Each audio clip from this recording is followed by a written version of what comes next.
Resident Evil, a pioneer of the survival horror genre inspired by the likes of Sweet Home and Alone in the Dark. It brought zombies back into the mainstream, creating a franchise that would withstand the test of time.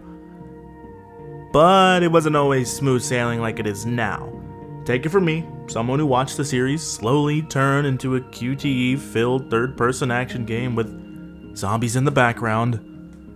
But Resident Evil, thankfully, is back to being a pillar of survival horror, sadly outliving so many other promising franchises. Now, with Resident Evil Village DLC on the horizon, let's start from the beginning as I take you through the death and rebirth of Resident Evil.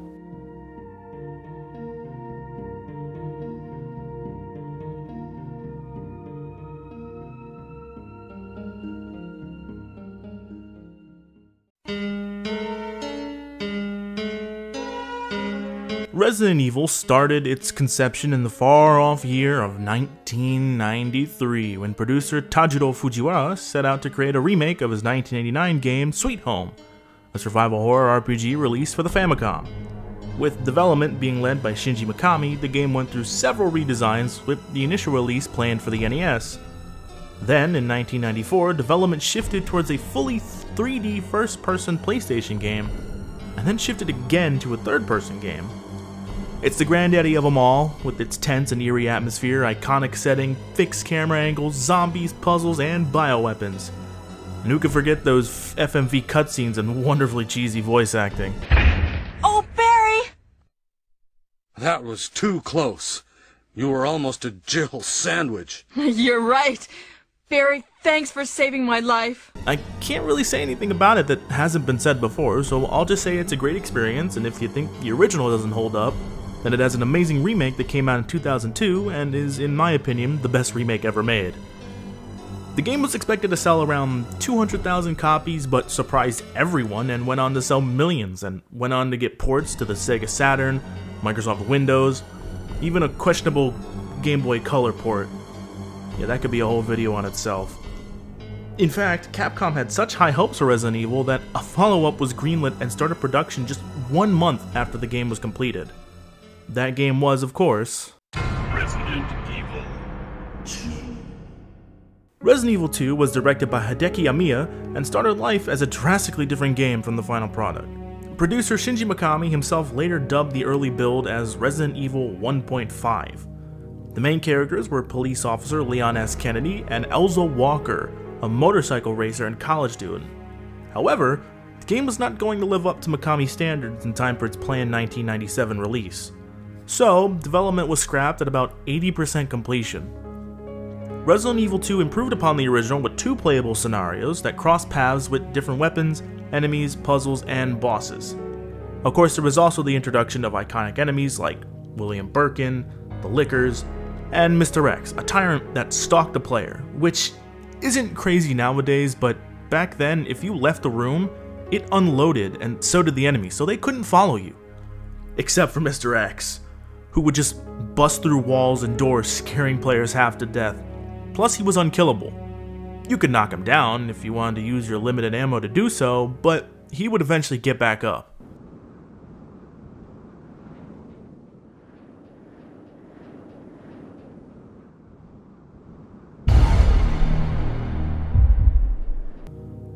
The game also had a bonus mode unlocked by beating Leon A and Claire B, or vice versa. Named the 4th survivor, it follows a soldier called Hunk escaping the city with a G-Virus sample. Now, funnily enough, Mikami actually planned to end the series with Resident Evil 2, but Capcom weren't planning on killing this cash cow while it was young and in its peak earning years, so the scenarios had to be rewritten, so professional screenwriter Nobuta Sugimura was brought in to help rewrite the game's story. Leon was carried over, and Elza was reworked into Claire Redfield, the sister of Chris Redfield from the first game. Resident Evil 2 was another smash hit, becoming the fastest selling game in North America at the time, selling 380,000 copies within the first week after its release in 1998.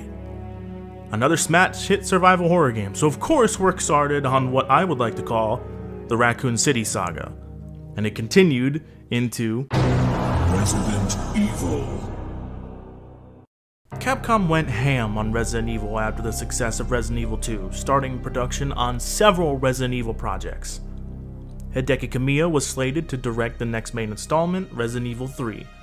From what I could find, early development was initially planned to follow Hunk from the Resident Evil 2's Fourth Survivor, and take place on a cruise ship as Hunk tried to recover a sample of the G virus. Sadly, Capcom cancelled the project after Sony announced a PlayStation 2, claiming that the game wouldn't be ready in time for the PS2's launch. But Capcom didn't want to leave fans waiting for a new mainline Resident Evil, so one of the side projects was promoted to being the third main installment. Said spin-off was being developed by a new and inexperienced team led by director Kazuhiro Aoyama, and was intended to introduce a new main character into the series who would escape the infected Raccoon City. But after the promotion, Capcom imposed two rules. 1. Make Jill Valentine from Resident Evil 1 the main character, and second, Raccoon City would be destroyed at the end of the game. The story this time around was written by internal writer Yasuhisa Kawamura, who really didn't have any experience with Resident Evil. In preparation, Kawamura played the original Resident Evil to get a feel for the world and characters. The story was proofread by Flagship Studio, the studio that wrote the stories for the first two games to avoid continuity errors. Resident Evil 3 was another step in the genre of survival horror. Instead of taking place inside buildings, the bulk of the game takes place in the streets of Raccoon City, which allowed for more diverse environments. The gameplay was also spiced up with the introduction of a 180-degree turn and a dodge mechanic to avoid enemy attacks, as well as a choice mechanic that allows the player to choose between certain actions to affect the flow of gameplay. But the biggest thing in Resident Evil 3 is the introduction of the Nemesis. Stars. An innovation on Mr. X from Resident Evil 2, Nemesis relentlessly chases the player down in various parts of the game, and you never really knew when he was going to show up, adding even more to the tension. Another innovation, and another scary game that ended up being the best-selling game in North America yet again for 2 weeks this time in November of 1999.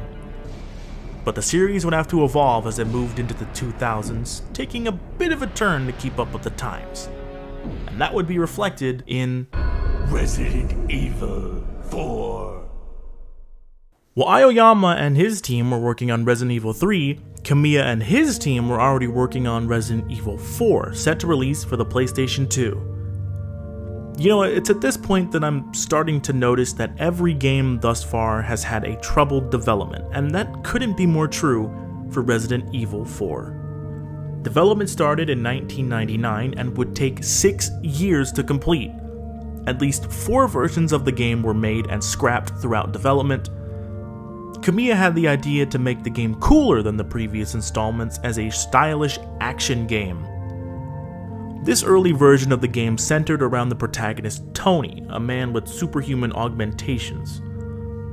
The team tried their best to make the coolness and style fit the world of Resident Evil, but Mikami ultimately felt that it strayed too far from the series' survival horror roots and convinced the staff to make it into its own game. This cool and stylish version of Resident Evil 4 eventually became Devil May Cry, released for the PlayStation 2 in August of 2001. So yeah, without Resident Evil, there would be no Devil May Cry. Unfortunately, that meant that development on Resident Evil 4 had to be restarted at the end of 2001. The first publicly shown version of the game was announced in 2002 as a GameCube exclusive. Following 4 scrapped versions, Capcom decided to reinvent the series. Mikami took over directorial duties from Shibata and began working on the final version of the game. The team felt that the gameplay loop was getting stale, and perhaps there was an argument to be made that it was. However, the game shifted towards a more action-oriented playstyle, much to the team's concern. In fact, Mikami rewrote the entire story in just 3 weeks due to time constraints, taking Umbrella out of the story entirely and making the threat a parasite instead of a virus. Leon would now be on a mission in Spain in order to save the president's daughter from a cult. Inspired by Onimusha 3, gee, I wonder if that will come up again, Mikami decided to change to a third-person over-the-shoulder perspective that would become a staple moving forward. Resident Evil 4 changed everything about the Resident Evil formula. More cool and tough looking characters, cheesy action lines and one-liners, No thanks, bro. quick time events,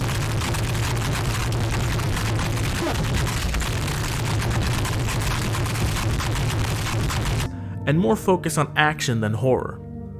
Now that's not to say that it abandoned everything. The game still maintained the inventory management and limited resources. And it worked. On release, Resident Evil 4 became the best-selling game in the franchise, selling 3 million copies by the end of 2005. Resident Evil 4 not only revolutionized the series, but actually revolutionized the third-person shooter genre as a whole. However, this is where the slow death of the survival horror aspect of the series starts, and it only gets worse with Resident Evil 5. Resident Evil 5 was produced by Jun Takeuchi, who directed Onimusha Warlords. Oh hey, look, it's Onimusha again! See, I told you it'd come back. And was directed by Yasuhiro Anpo, who worked as a programmer on the original Resident Evil. Production began in 2005, and at its peak, had 100 people working on it.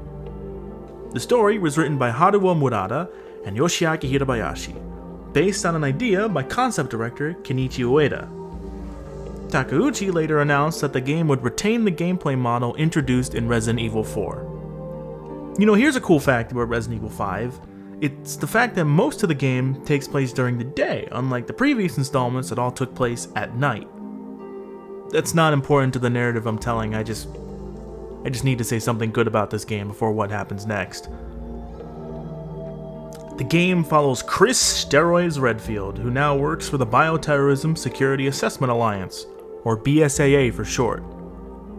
Chris and his partner, Sheva Alomar, head to Africa to capture Ricardo Irving before he can sell his bioweapons on the black market.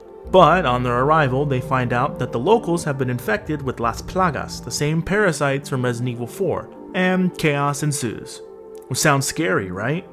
Trapped in Africa with infected people all around you? It would have been, if the game wasn't developed with a mandatory 2-player co-op campaign. Oh snap, here we go, that's right. The biggest thing for me personally, because there is zero tension when you have a companion to help you fight. If you thought Resident Evil 4 dipped its toes into the action genre, the Resident Evil 5 just jumps headfirst into the deep end. Turret segments, huge explosions, set pieces, wrestling moves, forced co-op with a potato AI, boulder punching, and a final boss fight that takes place in a fucking active volcano.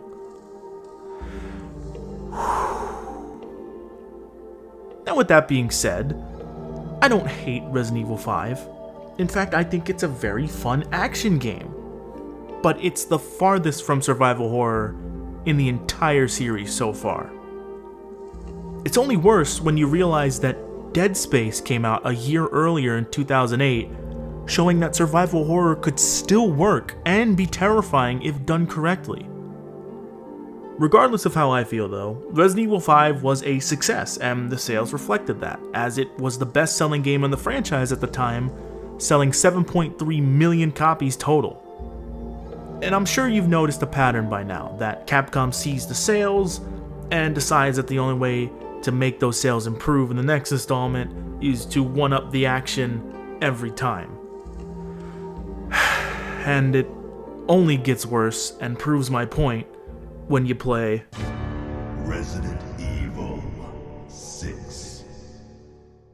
Resident Evil 6 was conceptualized soon after the release of Resident Evil 5 in 2009. The game was directed by Eiichiro Sasaki, who directed the Outbreak games, and produced by Yoshiaki Hirabayashi, who wanted to revolve the game around the ultimate horror entertainment.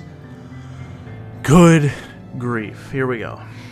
In March of 2012, Capcom admitted that it believed that the survival horror market was too small for Resident Evil and decided to center the gameplay around the action genre. Too small for the market it pioneered?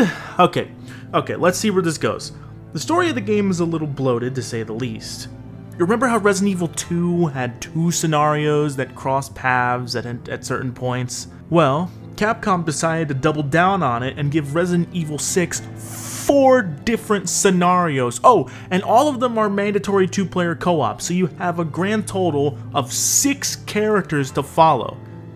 The most annoying part is that you can't skip the parts when the stories intersect, so you end up replaying the same levels from different perspectives, but the level is exactly the same.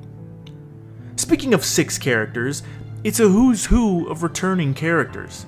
You have Leon, Chris, Ada, even Sherry Birkin from the Resident Evil 2, all returning as playable characters. I mean, the only saving grace I'd say is that on top of all that, you have new characters introduced like Pierce Nivens, who's Chris's new partner at the BSAA, and Jake Muller, who was Albert Wesker's long-lost son that we've had no idea existed up until this point. And then there's Helena Harper, a Secret Service member who serves as Leon's partner in his campaign. The scope of the story is the biggest yet. This time, the C virus is spreading over multiple parts of the world. I love how they came back to viruses after saying they would move away from viruses, but, you know, who cares? This is the shark jump for the series. Like, seriously, plane crashes, collapsing buildings, cloning, blowing up oil tankers, city bombings, the fucking president turns into a zombie at the start of the game, a knockoff nemesis, an abundance of QTEs.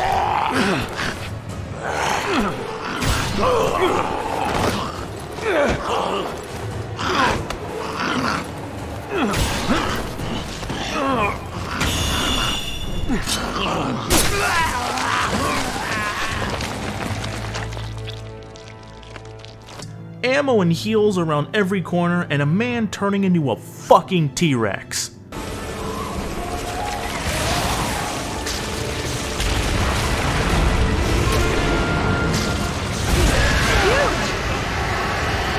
All the problems with the games are reflected in the reception, where most fans called it a generic action shooter full of bloat and inconsistencies. The series had gotten so big that it finally started collapsing in on itself. It was time to abandon the action-oriented gameplay and return to its roots, and boy did it with Resident Evil 7.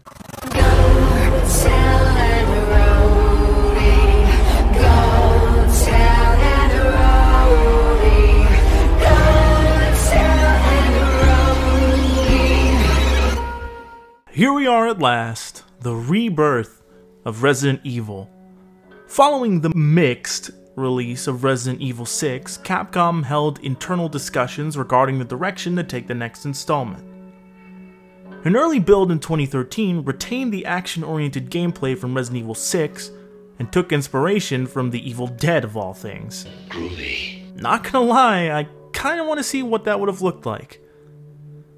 But eventually the devs decided to scale back the game and change to a first-person perspective. This would prove to be the best move Capcom ever made with the series. The RE engine was custom built for Resident Evil 7 and included VR dev tools. A year before the game was announced, Capcom presented a first-person demo titled Kitchen. They used this to show off the RE engine and the new perspective. It also bears some resemblance to a certain other first-person demo for an upcoming installment in a beloved horror franchise. Please, Konami, please let Kojima make Silent Hills. The game was directed by Koshi Nakanishi, who also directed Resident Evil Revelations, which were a bit of a light in the dark ages of action. But I'll make another video on the spin-off games at some point, don't you worry.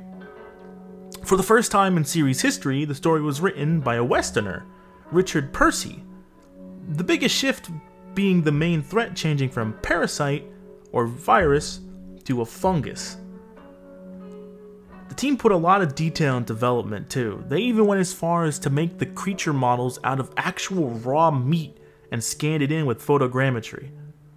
This was a return to form for the series, and Resident Evil was finally scary again.